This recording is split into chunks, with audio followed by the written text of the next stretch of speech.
Black Ops 3 and Infinite Warfare are the two most recent additions to the Call of Duty franchise. Both games bring forth new weapons, perks, playstyles, and modes to choose from, but which one is better? Today we have a competition comprised of 5 categories in which both installments will go head to head and one will come out as the superior game.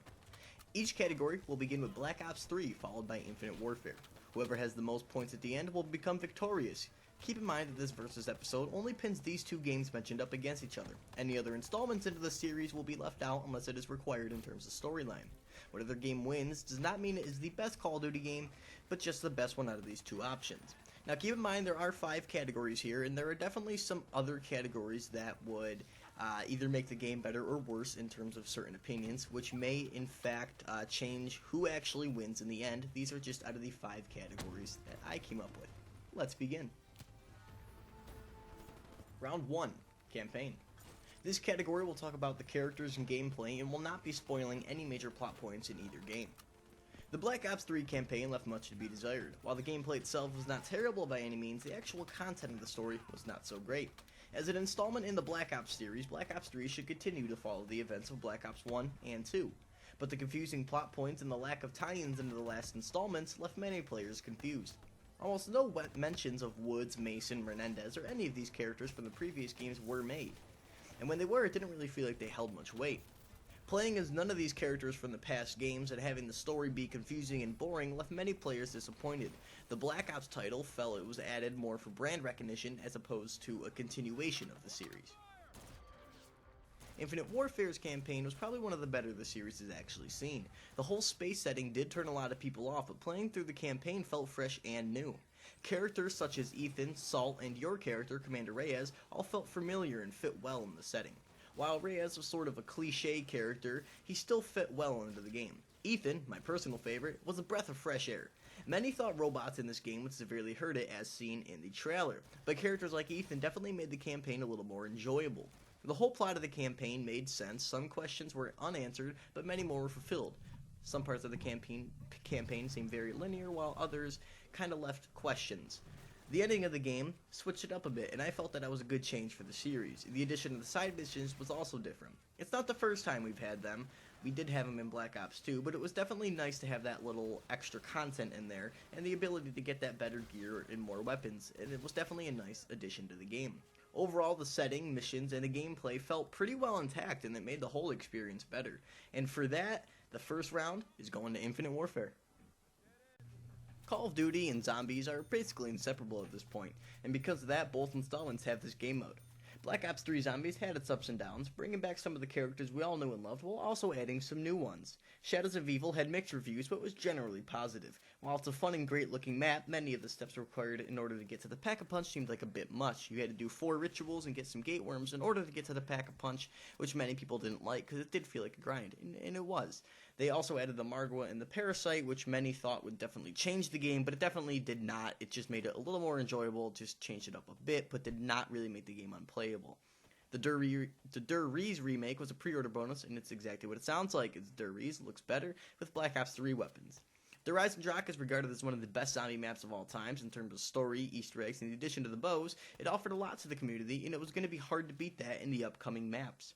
After the first DLC, zombies started to become less and less exciting. The story was interesting, but the map seemed to abandon gameplay in favor of the story. The map seemed more focused on the storyline as opposed to being focused on the gameplay that was at hand. One of the easiest examples of this is Zetsubo no Shima. It's what many consider to be the worst DLC map of Black Ops 3. It's a really cool concept. I actually enjoy Zetsubo no Shima, but it's kind of annoying to play. It focuses more on that storyline as opposed to being a really fun map to play. There's a few things you could easily change, and Zetsubo would be a great map.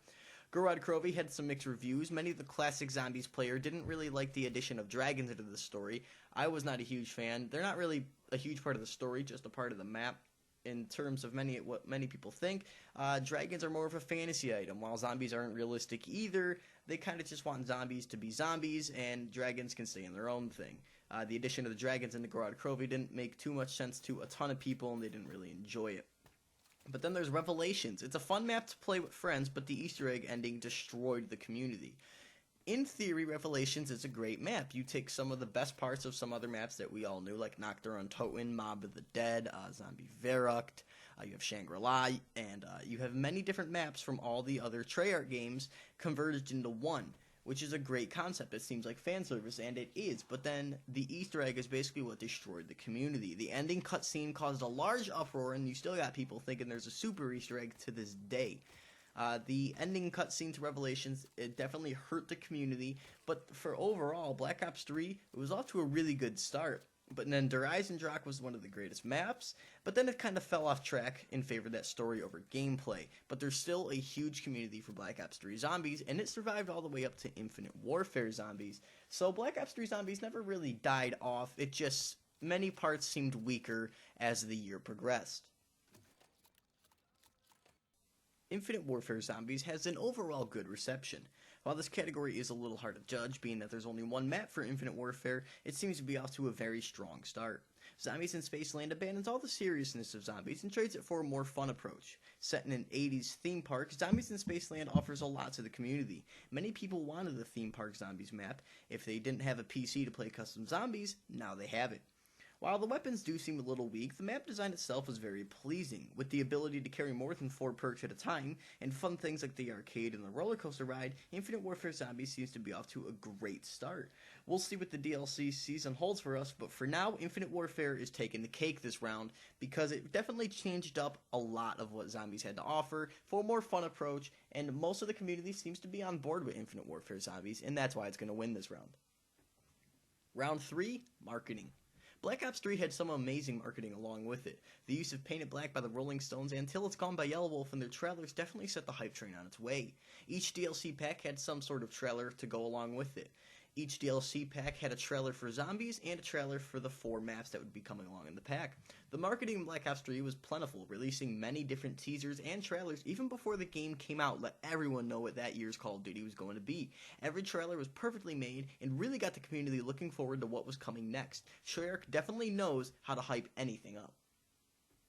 Infinite Warfare's trailers were not so hot. While they were interesting and somewhat informative, they didn't really deliver the same feeling that the Black Ops 3 trailers did. The song in the reveal trailer for Infinite Warfare was not really the best choice, and seeing the hate it got definitely didn't help either. It was competing with the Battlefield 1 trailer, which had amazing reception, while Infinite Warfare's had a ton of dislikes. The game was met with a ton of criticism even before it released. Trailers were not released as often as Treyarch's, and they weren't as gripping as those used for Black Ops 3. And for that, this round is going to go to Black Ops 3. Round 4, Multiplayer. Black Ops 3 multiplayer was fun and different, offering a compromise between the boots on the ground movement and the Advanced Warfare exoskeleton movement. This movement meaning wall running and thrust jumping. Black Ops 3 changed up the pace with this movement systems, along with bringing back their Pick 10 system from Black Ops 2. While some guns were met with criticism like the Vesper, M8, and the VMP, most guns were pretty well balanced. The customization of the game was simply amazing, and your characters gave you something to work for. You could easily grind through each of the specialists to unlock the hero gold camo, or you can get some things from supply drops, but the customization of the game was great in terms of camo and unlocks. But unfortunately, supply drops did make a comeback, and they eventually added supply drop exclusive weapons. These weapons would change the game, and they were only available if you unlocked them by the RNG and supply drops. This angered the community and led to much hate and criticism. The map structure in Black Ops 3 follows the 3-lane rule. It's a method Treyarch tends to use in their maps. Each map has their own little quirk, and definitely had plenty of options to fully utilize the new movement system. Infinite Warfare multiplayer has some mixed reviews. Many love it and also many despise it. It brings back the Black Ops 3 movement system with thrusters and wall running for the familiar feel. There's also a variety of weapons both in the ballistic and energy-based category, and all seem fairly well balanced, with no one gun reigning supreme. There's also plenty of customization, and the Pick 10 system makes a return as well. The maps look stunning and play for the most part fairly well, and they all have options for the new movement, but some have more options than others. The supply drop system does make a comeback as well, but this time it brings forth a beast that the community seemed to never want back: variants. Weapon variants can be obtained through salvage or supply drops, but the salvage earn rate in-game is very slow, so unlocking them through that would definitely require a lot of grinding. These variants change the statistics of the gun and offer buffs to weapons. Some buffs are extreme and some are not as noticeable, but many of these weapons with the buffs also have some nerf. But not everyone actually has a nerf, and some of these nerfs are very minuscule and don't really change too much. With the addition of supply drop weapons and gameplay that turns people to most Modern Warfare Remastered, Infinite Warfare seems to be lacking some support. Round 4 is going to go to Black Ops 3. Round 5, post-launch support and community support. Black Ops 3 had an enormous amount of support from Treyarch, releasing hotfixes and patch notes every time something changed. Definitely helped let the community know what was going on and what changes were implemented. The community had fun with multiplayer and zombies respectively. And up until the addition of supply drop weapons, Black Ops 3 was amazing and had an amazingly positive reception. Season Pass owners got special content in terms of your DLC packs and a special camo or two, and the community genuinely seemed to enjoy the multiplayer for the most part. There was definitely the people that don't like the movement system, which I'm not a huge fan of, but I was okay with Black Ops 3 for a bit. And Black Ops 3 seemed to be an amazing year for Treyarch. It was not the best year that the franchise has seen, but it definitely received a lot of support from both the developer and the community. Infinity Ward will also release patch notes anytime a new patch for Infinite Warfare is live, letting the community stay informed and see what changes have been made. But unfortunately, the community support is very low along with their sales. The future setting in Call of Duty and the hate it's getting is huge. Many community members are bored of this chain-bait movement system, even though it's only from Black Ops 3 and Infinite Warfare, and the gameplay seems lackluster. Many community members, such as myself, do not find as much fun in Infinite Warfare as we may with other games. The gameplay, for some weird reason, seems boring and not as intense as some other installments in the series, or other games in general. Black Ops 3 had some amazing opportunities with their modes, DLC, and the community support in general, and it definitely helped them stay on top. The multiplayer is 100% the main selling point of a Call of Duty game, and Infinite Warfare seems to be lacking what most community members want. The general consensus is that Black Ops 3 is better. The winner of Round 5 for all this community support and the post-launch support from the developer themselves is gonna go to Black Ops 3 and Treyarch, which means Black Ops 3 is emerging victorious this time. Now, overall, Black Ops 3 does not have a great campaign, but Zombies is backed by a huge community. It may have lost to Infinite Warfare in terms of zombies, but there's still a huge community in Black Ops Zombies, and it survived all the way until Infinite Warfare was released. The multiplayer, again, being the big selling point, is definitely what people are expecting to play. It's not the best, but the game did have a lot of support from the developer, and the community did enjoy it for quite some time until they added those supply drop weapons.